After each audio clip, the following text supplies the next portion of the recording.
Hello students. आप electric current chapter 3 में आज पढ़ेंगे विद्युत ऊर्जा, इलेक्ट्रिक एनर्जी। तो इलेक्ट्रिक एनर्जी किसी तार के सिरों को जब बैटरी से जोड़ा जाता है तो तार के मुक्त इलेक्ट्रॉनों का अनुगमन, जो मुक्त इलेक्ट्रॉन हैं, अनुगमन वेग से चलने लगते हैं और तार में विद्युत धारा बहने लगती है।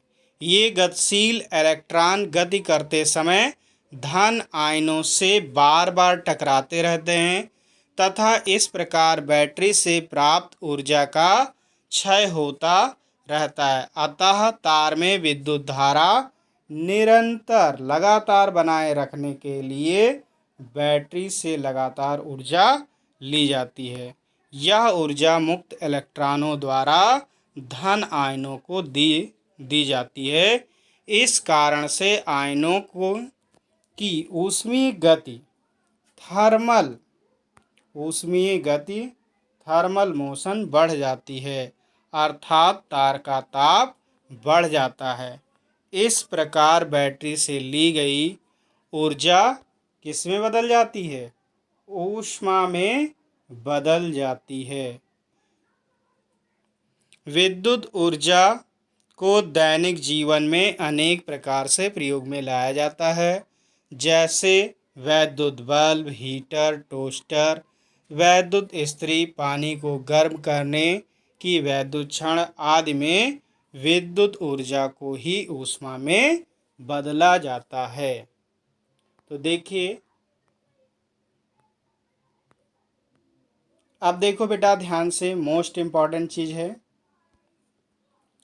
माना कि R ओम प्रतिरोध के तार में I एम्पीयर की धारा t सेकंड तक प्रवाहित की जाती है। तार के दोनों सिरों के बीच बैटरी द्वारा स्थापित विभवांतर V वोल्ट है। कितना है? V वोल्ट है।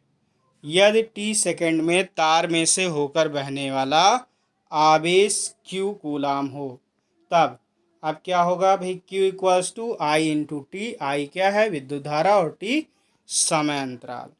अब विभवांतर की परिभाषा के अनुसार यदि किसी तार के सिरों के बीच V वोल्ट का विभवांतर है तो एक कूलाम आवेश को उसके एक सिरे से दूसरे सिरे तक लाने में B जूल कार्य करना होगा। कितना कार्य करना होगा? B जूल कार्य करना होगा।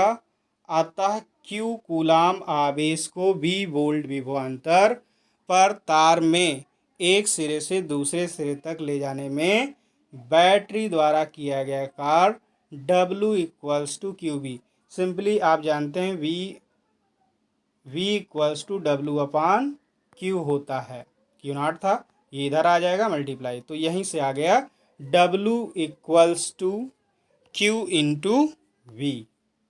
अब देखो बेटा, समीकरण ये है 2 और समीकरण 1 था IT, तो Q इक्वल्स टू IT था, तो Q के स्थान पर हम लिख सकते हैं I इंटू टी।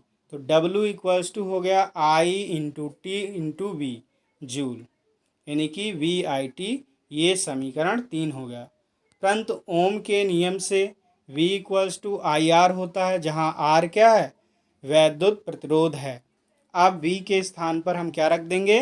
IR। तो समीकरण 3 में V का मान रखने पर तो I इंटू टी और V की वैल्यू IR, तो यहाँ I इंटू आई भी गुणा में घाते जुड़ जाती हैं, 1 पावर और 1 पावर 2, I स्क्वायर RT।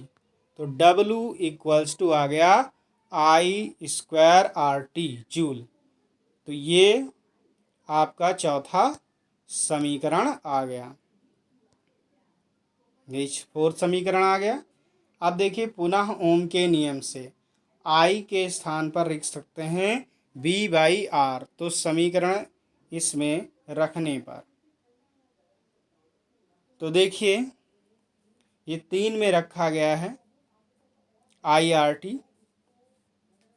यहाँ पे VIT था, तो I के प्लेस पे आपने V बाई आर रखा हो ये, तो यहाँ क्या आ जाएगा, V into V, V square T by R. तो आपका ये आ गया W इक्वल्स टू, क्या आ गया, W equals to V square by R T joule. ये समीकरण 5 आ गया। तो इस प्रकार 5 समीकरण आपके बन गए।